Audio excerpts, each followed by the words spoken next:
அன்றைய பாரத பிரதமர் பொருளாதார மேதை மன்மோகன் சிங் அவர்கள் கொண்டு வந்த கல்விக்கடன் திட்டத்தை நிறுத்தி அழகு பார்த்த பெருமை இந்த பாஜக அரசை சாரும். ஒரு மாணவன் படிப்பதற்கு ஏழை மாணவன் படிப்பதற்கு வசதி வாய்ப்பில்லை என்றால் ஏழை எளிய மாணவரும் கல்லூரி படிப்பு மேற்கல்வி படிப்புகளை படிக்க வேண்டும், உயர்கல்வி படிப்புகள் படிக்க வேண்டும். அதற்காக அவருக்கு வங்கிகள் மூலம் கடன் கொடுத்து அந்த ஏழை மாணவனும் படிக்க வேண்டும். அவனும் மருத்துவர் ஆகலாம், பொறியாளர் ஆகலாம், வழக்கறிஞர் ஆகலாம், மனசுத்துறையில் வேலை வாய்ப்பை பெறலாம், ஆசிரியர் ஆகலாம். பல எண்ணற்ற கனவுகளை அவர்களின் தந்தையார் தாயார் கனவுகளில் மண்ணெண்ணி போட்ட இந்த பாஜக அரசு படிக்கின்ற ஏழை மாணவர்களின் கல்வி கடனையாக நிறுத்துவது. அப்பொழுது இவர்களுக்கு இந்த மக்கள் மீது என்ன நம்பிக்கை இருக்கும்? மக்கள் மீது இவர்களுக்கு என்ன அக்கறை இருக்கும்? இந்து மக்கள் என்று வாக்குகளை பெற்றீர்கள். நீங்கள் இந்து மாணவர்களுக்காவது கல்வி உதவித்தொகை கொடுத்திருக்கலாமே, கல்வி கடன் கொடுத்திருக்கலாமே. அப்பொழுது வாக்கு வாங்க ஒரு பேச்சு, வாக்கு வாங்கி முடிந்த பிறகு ஒரு பேச்சு. தோழர்களே, மக்களை சிந்தியுங்கள்.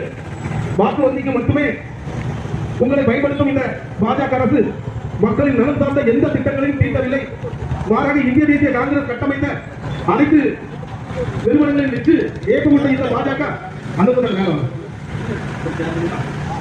முன்னாள் மத்திய அமைச்சர் செய்த இந்து மாணவர்களுக்கு செய்த துரோகம்.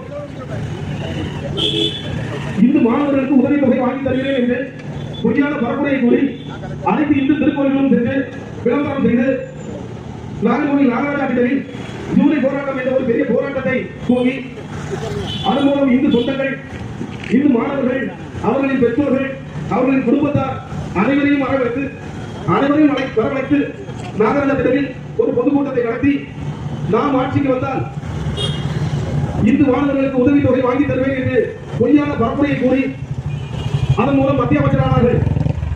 ஆனால் அந்த இந்து சொந்தங்களுக்கு அவர் மத்திய அமைச்சரானவுடன் உதவித்தொகை வாங்கி தந்தாரா? இல்லை.